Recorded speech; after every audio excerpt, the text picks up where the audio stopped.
वही बात है ना, जैसे कि ये एग्जाम हुई, एग्जाम में ये सेकंड आया, उसके बाद तो पूरा एग्जाम होते रही, उसमें पूरा डाउन डाउन चलते गया। तो इसके बारे में मैंने तुरंत बताया उसको, ये गलत है कि अभी तुम आ तो उसी लेवल पे तो थोड़ा बहुत हो सकता है, ऐसा नहीं कि नहीं है, मतलब तो इतना भी डाउन नहीं होना चाहिए कि पूरा डाउन हो जाए। हम लोग भी ध्यान में बायो में कुछ प्रॉब्लम है, बायो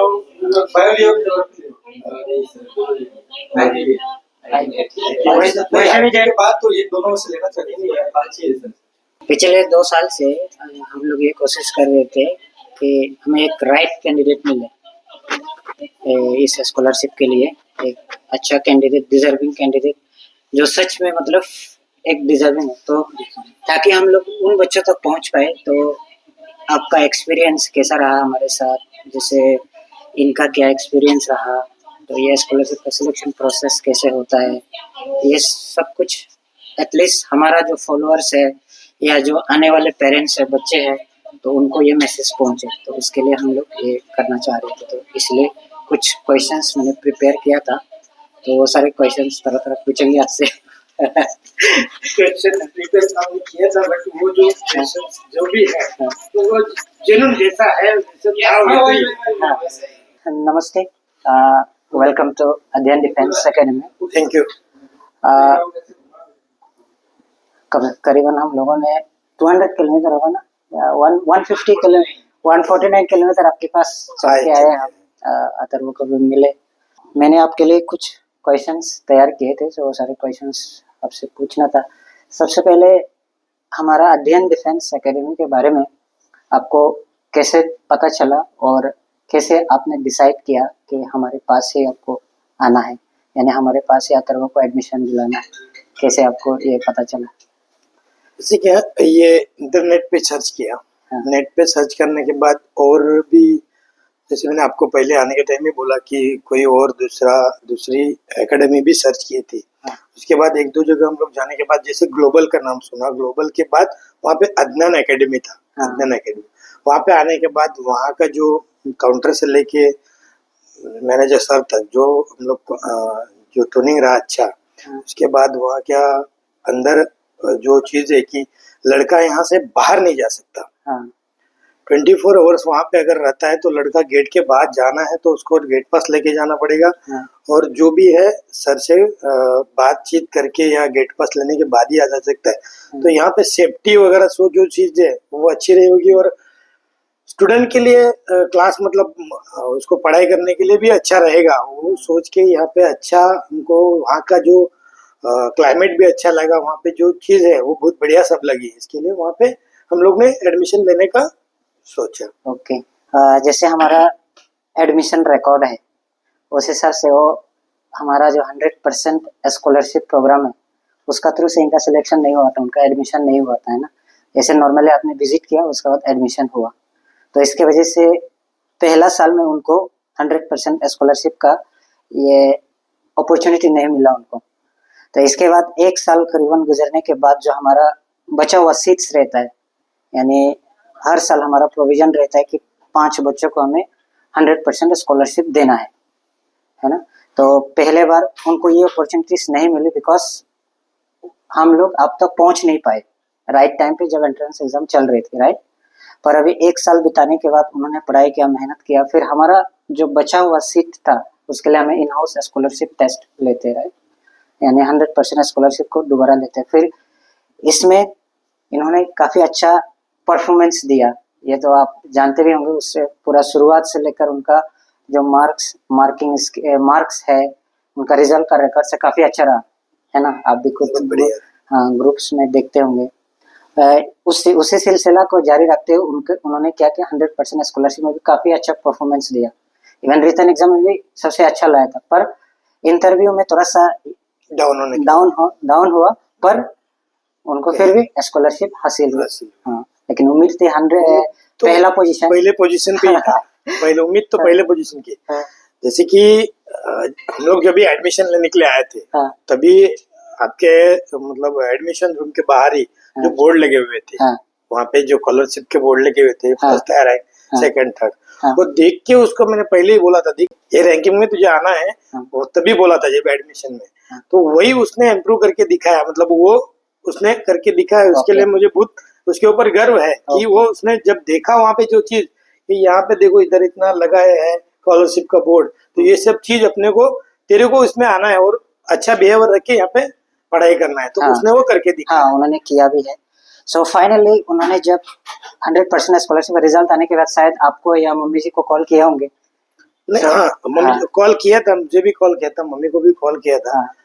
मुझे भी अच्छा लगा, मैंने हम लोग ने सबने इसका स्टेटस भी रखा था, मेरे ओके। फैमिली के जो मेंबर्स है उसने भी सबने स्टेटस रखा था। ओके। उसका एक यूट्यूब वीडियो भी आया, हाँ। यूट्यूब भी बहुत जन ने देखा, उन लोगों ने भी यूट्यूब पे पूरा उसको मतलब ओके। अच्छा है गया। उसके बाद मैंने उसको एक एडवाइस भी दिया, जो तुम बात कर रहा है सामने यूट्यूब के सामने बात जो कर रहा है, ओके। जो इंटरव्यू जैसा दे रहा है, वो यूट्यूब के सामने या तो मोबाइल के सामने देख के मत किया करो, जो भी है तेरे अंदर प्रैक्टिकली जो है वो बात किया कर, जो प्रैक्टिकल तेरे इसमें जो स्किल है वो स्किल में बात करो।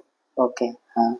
हाँ, इंटरव्यू पैनल में हम भी थे, तो उसमें थोड़ा सा ये चीज हमें भी महसूस हुआ, अदरवाइज वो पहला पोजीशन डिजर्व करता था। नहीं, फर्स्ट पहली बार ही हाँ। था उसका, तो उसमें हाँ। ठीक है अपन सोच सकते हैं, हाँ। नेक्स्ट टाइम अभी उसको उतना इम्प्रूव करना है। हाँ। हाँ। बेसिकली अगर हम देखें, सिंस इन्होंने इस स्कॉलरशिप टेस्ट में टॉप किया है, तो कहीं ना कहीं उनका जो प्रीवियस ट्रैक रिकॉर्ड है कुछ अच्छा था होगा। सो आप जरा बता सकते हैं, जो सीबीएसई में जब थे क्लास 10 में, उनका पढ़ाई किस तरीके से था और कैसे पढ़ाई करते थे?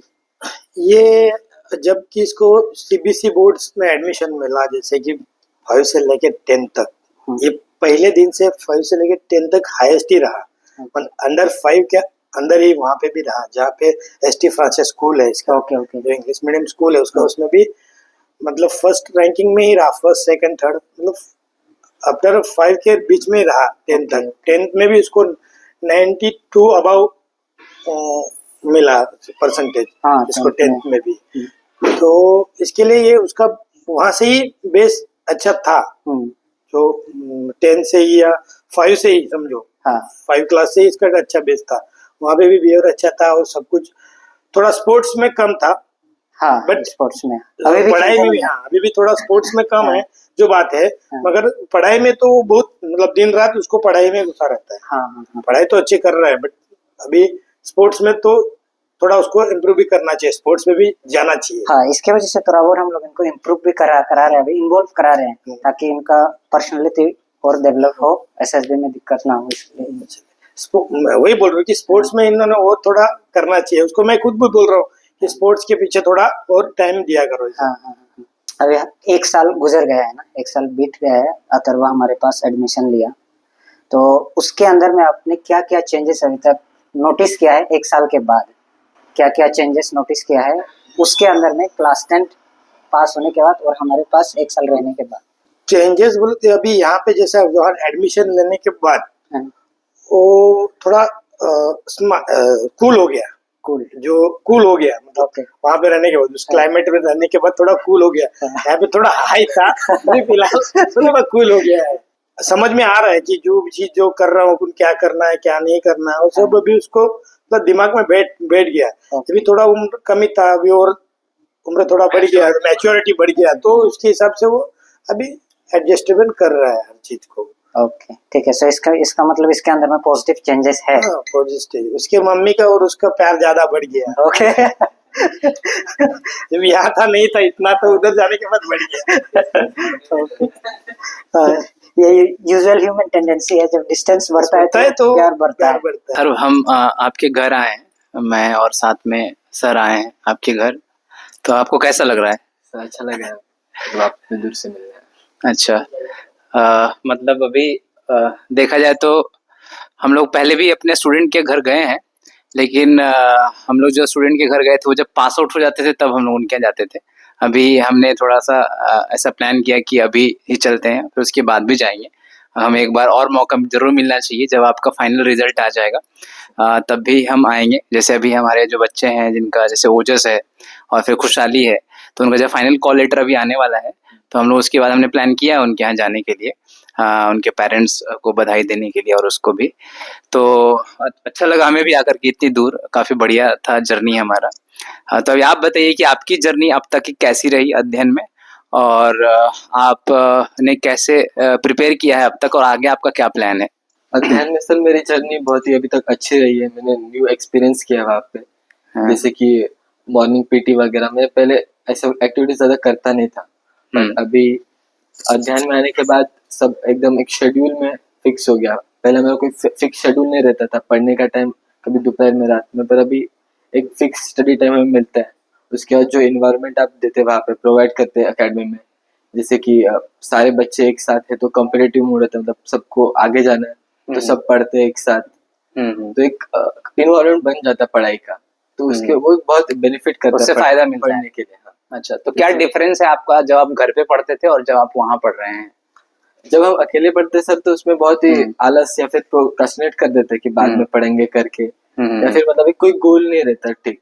बट जब हम साथ में ग्रुप में पढ़ते हैं तब होता है कि हमें मतलब कुछ पढ़ना है, मतलब हमें इससे आगे बढ़ना है, या फिर एक कंपटीशन टाइप रहता है कि हम दोनों दोस्त थे तो पूरा एक ग्रुप रहता है हमारा, उसमें कोई टारगेट फिक्स किया तो अचीव करने के लिए एक मोटिवेशन होता है अलग से।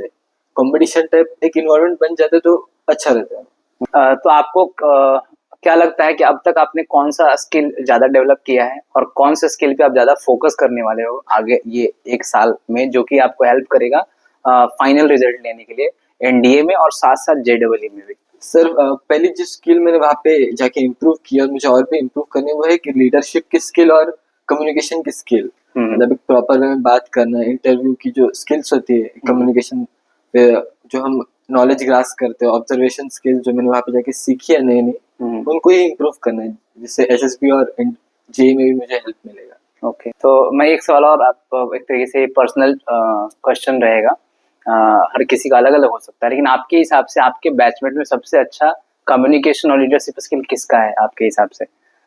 हमारे बैच में एक धवल पाठक है जो कम्युनिकेशन अच्छा है पर वो ज्यादा इन्वॉल्व नहीं होता, और रोहन कड़ू है जिसके पास अच्छा कम्युनिकेशन स्किल्स है और वो मतलब सबसे इन्वॉल्व भी होके रहता है, तो वो दो है। तो उनसे आपको कुछ सीखने का मौका मिलता है? हाँ, उनसे मतलब वो जो नॉलेज कंटेंट करते हैं वो मेरे साथ शेयर करते हैं, फिर वो मुझे बताते हैं कि मतलब प्रॉपर वे क्या है बात करने का, कैसे बात करते हैं, हैंड गेस्चर, फेशियल एक्सप्रेशन, ये सब उनसे ही सीखा मतलब most of the cheese. Okay, good. और एक लास्ट क्वेश्चन मैं आपसे पूछना चाहूँगा कि आप क्या मैसेज देना चाहेंगे आपके जूनियर्स को जो आपके यहाँ आने वाले हैं, और फिर आपके जो भी एनडीए के पेरेंट्स हैं जो कि ये आपका मैसेज देख रहे होंगे, उनके लिए क्या आप मैसेज देना चाहोगे? मतलब एक ही मैसेज है कि मतलब जो आप कर रहे हो, मतलब इस इंस्पायर कर रहे हो मतलब एनडीए के लिए और जो आने वाले हैं, उन मतलब सबसे मेन चीज़ होता है कि कंसिस्टेंसी, जिसकी वजह से मुझे भी अच्छा मार्क्स मिला है, मतलब आज तक अच्छा किया मैंने, तो मेन रीजन है कि कंसिस्टेंट रहना चाहिए हमें किसी भी चीज़ को लेके। एक और लास्ट में मैं एक और सवाल आपसे पूछना चाहूँगा कि ये जो 100% स्कॉलरशिप है जो कि हम बच्चों को ऑफर कर रहे हैं उनको मोटिवेट करने के लिए, तो उसका प्रोसीजर क्या है यहाँ पे अप्लाई करना से लेकर के फाइनल सिलेक्शन तक? उसका अप्लाई करने का प्रोसेस है कि हम ऑनलाइन वेबसाइट से भी कर सकते हैं वो, या फिर ऑफलाइन मीट करके ऑफिस में रजिस्टर कर सकते हैं। और वो प्रोसेस बेसिकली 2 स्टेप में प्रोसेस होता है। फर्स्ट हमें रिटर्न क्वालिफाई करना पड़ता है जो 900 मार्क्स का होता है, जिसमें मैथ्स का और गैट का अलग अलग पेपर रहता है। फिर उसके बाद हमारा उसमें से टॉप 50 बच्चे हम सिलेक्ट करते हैं, और उसमें मेंस का एक एग्जाम होता है जिसमें रिटर्न एग्जाम होता है, पूरा रिटर्न मेंस होता है, सब्जेक्टिव पेपर होता है, ओके, जिसमें मैथ्स, फिजिक्स, केमिस्ट्री, इंग्लिश और बायो ये सब्जेक्ट्स रहते हैं। और फिर उसमें से टॉप 31 स्टूडेंट्स हम सिलेक्ट करते हैं पीपीडीटी के लिए। फिर पीपीडीटी होता है जिसमें ग्रुप डिस्कशन, जीडी और स्क्रीनिंग वगैरह टेस्ट होते हैं, और उससे जो बच्चे पास कर जाते हैं 11 बच्चे, 12 बच्चे जो पास करते हैं उनका इंटरव्यू लिया जाता है, और उसमें से टॉप 3 चुने जाते हैं स्कॉलरशिप के लिए। ओके, कि अध्ययन में 100% स्कॉलरशिप का जो है उसके अंदर जिसमें बच्चों को सारी चीज़ें हम फ्री देते हैं, इसका मतलब एकेडमी खर्च करती है, तो उसमें 2 वे है। एक बच्चा 11वीं में भी ले सकता है, दूसरा जिस बच्चे को 11वीं में नहीं मिला वो 12वीं में भी आ सकता है, तो उसका क्या प्रोसेस है अलग अलग? पहले हम टॉप 5 बच्चों को देते हैं स्कॉलरशिप, जिसमें से 2 तो पहले ही 11th के लिए सिलेक्ट हो जाते हैं, जिनको 11th और 12th दोनों के लिए मिलता है। फिर जो इन हाउस बच्चे आते हैं जो पढ़ते हैं मतलब पूरा साल हो जाता है लगभग, उस वहाँ पे 3 बच्चे सिलेक्ट किए जाते हैं स्कॉलरशिप प्रोसेस से। और वो स्कॉलरशिप जैसे मुझे मिला है तो उसके लिए क्या करना पड़ता है, उसके लिए बात की जाए तो मतलब हमें पहले तो कंसिस्टेंट रहना है जो सिखा रहे क्लास में। मेन रीजन है कि क्लास में फोकस करेंगे तो हमारे 90 to 95% पूरे डाउट्स या फिर जो कंसेप्ट है वहाँ पे क्लियर हो जाता है। फिर जब हमें सेल्फ स्टडी के लिए टाइम मिलता है वहाँ पे बाकी का सब हम एक बार रिवाइज कर लेंगे। डेली बेसिस पे करना पड़ता है वो रिवाइज, और फिर डेली रिवाइज कर लिया तो जो डाउट्स आते हैं सर और टीचर्स तो सब ऑफिस में रहते हैं, कभी भी डाउट्स लेके जाएंगे तो क्लियर कर सकते तब। और एक बार अगर आपका 100% हो गया कि क्लियर हो गया डाउट कंसेप्ट, तो क्वेश्चंस मोर प्रैक्टिस करना चाहिए। मतलब हम मोस्ट ऑफ द कैसे करते हैं कि मतलब कंसेप्ट सीख लेते हैं पर क्वेश्चन प्रैक्टिस नहीं करते, डायरेक्ट एग्जाम के लिए जाते हैं। बट मैंने most of the question practicing पे फोकस किया था। उसकी वजह से जो मैंने क्वेश्चन अटेम्प्ट किए पेपर में वो सिमिलर कंसेप्ट पे थे। और सबसे ज्यादा वेटेज किसका रहता है?